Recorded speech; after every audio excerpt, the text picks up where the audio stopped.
고금리 환경에서는 장기 프로젝트인 원전의 미래 수익, 현재 가치가 급격히 떨어지면서 원자력 주식 하락의 주요 원인으로 작용합니다.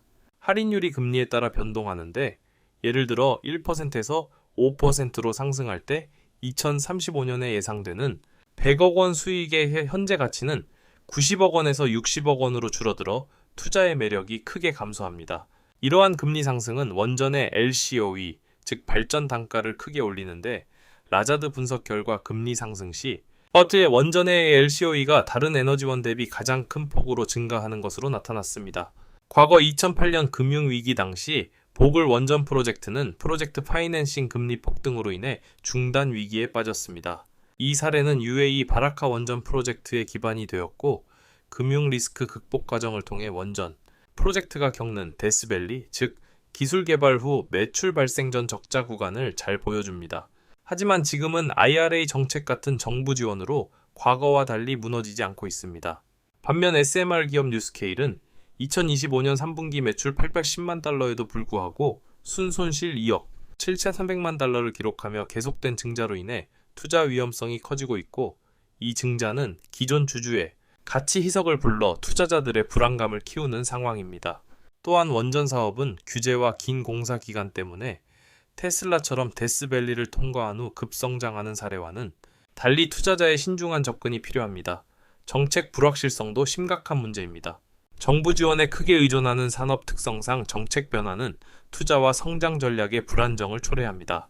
미국 공화당의 빅 뷰티풀 빌로 IRA 예산 삭감 우려가 커지면서 주가가 변동성을 보이고 있고 과거 독일 메르켈 정부의 후쿠시마 사고 후 탈원전 선언처럼 급작스러운 정책 변화는 투자자들의 의구심을 키우는 요소가 됩니다. 미국 내에서는 여야 모두 원전을 지지하지만 실적 부재로 인한 분기별 적자 반복이 주가 하락의 또 다른 요인으로 작용합니다. SMR 기업들은 2029년 이후 매출이 본격화되기 전까지 단기 매도 압력이 강한 상태입니다. 투자자들은 아직 초기 단계인 SMR 사업의 불확실성을 고려해 매도를 선택할 가능성이 큰데 이에 따라 시장 내 투자 심리가 위축될 수 있습니다. 경쟁 기술인 태양광과 배터리 조합은 LCOE 측면에서 원전보다 훨씬 경제적입니다. 태양광과 배터리 비용은 메가와트당 28.16달러인데 반해 원전은 237.372달러 수준으로 재생에너지 전환에 있어 큰 강점을 갖고 있습니다. 실제로 배터리 가격이 90% 이상 하락하면서 2040년에는 저렴한 태양광 패널과 대형 배터리, 저장소가 가득한 에너지 단지가 도시를 밝히고 가동률이 급감한 원전 시설은 폐쇄 직전의 쇠퇴를 맞이할 가능성이 큽니다. 천연가스 가격 폭락으로 미국 원전 프로젝트가 대거 취소된 사례는 에너지원 간 가격 경쟁력이 원전, 생존의 핵심임을 명확히 보여줍니다. 하지만 AI 데이터 센터의 24시간 무중단 에너지 수요는 원전과 재생에너지를 차별화하는 중요한 경쟁력입니다. 대규모 GPU 클러스터 운영을 위해 AI 데이터 센터는 막대한 전력을 지속적으로 필요로 하며 이 점이 기존 데이터 센터와 근본적으로 다르기 때문입니다. 대형 빅테크 기업들도 이에 대응해 직접 SMR 건설에 투자하고 있으며 아마존 엑스에너지는 5억 달러를, 구글은 카이로스 파워와 SMR 7기 계약을 체결했으며 마이크로소프트도 청정 에너지 공급망 강화에 박차를 가하고 있습니다.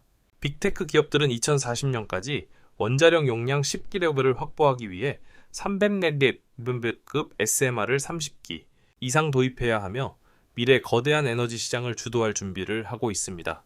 중국의 2026년 링롱 1호 상용화는 미국의 스푸트니크 모멘트가 될 가능성이 높으며 규제 완화와 자금 지원이 결합해 해당 분야의 불장을 일으킬 것으로 예상됩니다. 이런 기술 쇼크는 미국 정부가 국가 안보 차원에서 행하는 칩 수출 통제와 맞물려 글로벌 AI 인프라의 경쟁과 공급망 재편을 촉진 투자 붐을 불러일으키고 있습니다. 마지막으로 3마일섬 원전이 재가동된 사례는 원전 수요의 존재를 증명하며 동시에 탄소 감축의 딜레마로 재생에너지의 한계를 드러냅니다. 에너지 안보 문제로 인해 러시아 가스 의존에서 탈피하고 중국산 태양광 의존을 피하려는 움직임 속에서 원전 부활은 대안으로 부상 중입니다. 우라늄 연료는 안정적인 인연 공급이 가능해 계속해서 신뢰받는 에너지원으로 자리매김하고 있습니다. AI 전력 수요 폭증으로 2030년 미국 데이터 센터가 전력의 9%를 차지하면서 노후 전력망의 한계가 드러나고, 이에 따라 그리드 현대화와 재생에너지 확대가 시급해졌습니다. 이처럼 원전과 SMR, 그리고 재생에너지 기술들은 서로 긴장과 경쟁 속에서 에너지 전환과 AI, 인프라 확장이라는 거대한 흐름을 만들어내고 있습니다.